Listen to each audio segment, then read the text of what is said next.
കോൺഗ്രസ് ഹൈക്കമാൻഡുമായി doctor Shashi Tharoor M P നടത്തിയ കൂടിക്കാഴ്ചയുടെ കൂടുതൽ വിവരങ്ങൾ പുറത്തുവന്നു.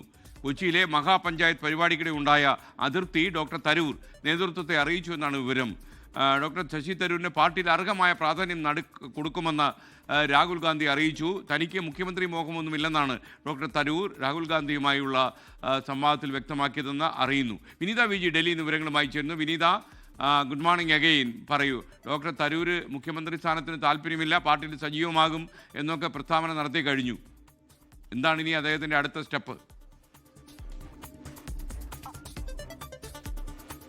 തീർച്ചയായും SKN, ഈ നേതൃത്വവുമായി ഉണ്ടായ അതൃപ്തിയും ഒപ്പം തന്നെ പരിഭവങ്ങളും ഒക്കെ ശശി തരൂർ തുറന്നു പറഞ്ഞതിന് പിന്നാലെയായിരുന്നു ഇന്നലെ രാഹുൽ ഗാന്ധിയുമായി അദ്ദേഹം കൂടിക്കാഴ്ച നടത്തിയിട്ടുണ്ടായിരുന്നത്. ആ കൂടിക്കാഴ്ചയിലും തനിക്ക് നേരിട്ട ബുദ്ധിമുട്ടുകൾ ശശി തരൂർ തുറന്നു പറഞ്ഞിരിക്കുകയാണ്. ആ കൂടിക്കാഴ്ചയുടെ വിവരങ്ങളാണ് നമുക്ക് ലഭ്യമായിരിക്കുന്നത്. അദ്ദേഹം പറഞ്ഞിരിക്കുന്നത് താൻ ഒരിക്കലും ഒരു മുഖ്യമന്ത്രി പദം അത്തരത്തിലേക്കൊരു മോഹം തനിക്ക് ഉണ്ടായിരുന്നില്ല, താനൊരു അധികാരമോഹിയല്ല എന്നും അദ്ദേഹം നേതൃത്വത്തെ അറിയിച്ചിരിക്കുകയാണ്. ഒപ്പം തന്നെ അദ്ദേഹം പറഞ്ഞൊരു കാര്യം, ഞാൻ തിരുവനന്തപുരത്ത് നിന്നുള്ള MP ആണ്, എൻ്റെ ഉത്തരവാദിത്വം എൻ്റെ ആ മണ്ഡലത്തിലെ ജനങ്ങൾക്ക് അവർക്ക് ആവശ്യമായിട്ടുള്ള പരിഗണന, അവർക്ക് ആവശ്യമായിട്ടുള്ള പ്രവർത്തനങ്ങളൊക്കെ തന്നെ അതുമായി മുന്നോട്ട് എന്നുള്ളതാണ് എൻ്റെ ഉത്തരവാദിത്തമെന്നും അത് തനിക്ക് വളരെ കൃത്യമായിട്ടുള്ള ബോധ്യം അക്കാര്യത്തിൽ തനിക്ക് ഉണ്ട് എന്നും അദ്ദേഹം ഇന്നലെ നേതൃത്വത്തെ അറിയിച്ചിട്ടുണ്ട്. ഒപ്പം തന്നെ ഈ കൊച്ചിയിൽ നടന്ന മഹാപഞ്ചായത്ത് പരിപാടിക്കിടെയുണ്ടായ ചില അതൃപ്തി, തനിക്ക് വേണ്ട രീതിയിലുള്ള പരിഗണന ലഭിച്ചില്ല എന്നൊക്കെയുള്ള ചില പരിഭവം തരൂർ നേരത്തെ ഉന്നയിച്ചിട്ടുണ്ടായിരുന്നു. അക്കാര്യവും അദ്ദേഹം ഇന്നലെ രാഹുൽ ഗാന്ധിയുമായി നടത്തിയ കൂടിക്കാഴ്ചയിൽ സൂചിപ്പിച്ചിട്ടുണ്ട്. പക്ഷേ തരൂരിന് കൃത്യമായിട്ടുള്ള പരിഗണന പാർട്ടിയിൽ ഉണ്ടാകുമെന്ന് രാഹുൽ ഗാന്ധി ഇന്നലെ ആ കൂടിക്കാഴ്ചയിൽ ഉറപ്പ് നൽകിയിരിക്കുകയാണ്.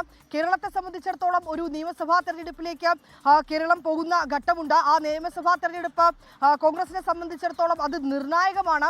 ഈ ഘട്ടത്തിൽ നേതാക്കളൊക്കെ ഒന്നിച്ചു നിന്ന് മുന്നോട്ട് പോകേണ്ട സമയമാണിതെന്നും രാഹുൽ ഗാന്ധി ഇന്നലത്തെ കൂടിക്കാഴ്ചയിൽ തരൂരിനോട് അറിയിച്ചിരിക്കുകയാണ്. അതിന് പിന്നാലെയാണ് ഈ നിയമസഭയുമായി ബന്ധപ്പെട്ടുകൊണ്ടുള്ള, ഈ നിയമസഭാ തെരഞ്ഞെടുപ്പുമായി ബന്ധപ്പെട്ടുകൊണ്ടുള്ള ഈ പ്രവർത്തനങ്ങളിലും ഈ സ്ഥാനാർത്ഥി പ്രചരണത്തിലും ഒക്കെ കൂടുതൽ ശക്തമാകണമെന്ന് നേതൃത്വം തരൂരിനോട് നിർദ്ദേശം നൽകുകയും പിന്നാലെ തരൂർ നടത്തിയ പ്രതികരണത്തിൽ അക്കാര്യം അദ്ദേഹം വ്യക്തമാക്കുകയും ചെയ്തിട്ടുണ്ട്. ലോകത്തെവിടെയായാലും ഏത് സമയത്തും 24 വാർത്തകളും ഓഗ്മെന്റഡ് റിയാലിറ്റി പാക്കേജുകളും എക്സ്പ്ലെയിനറുകളും വിശദമായി കാണാൻ ഞങ്ങളുടെ YouTube ചാനൽ നിങ്ങൾക്ക് സബ്സ്ക്രൈബ് ചെയ്യാം.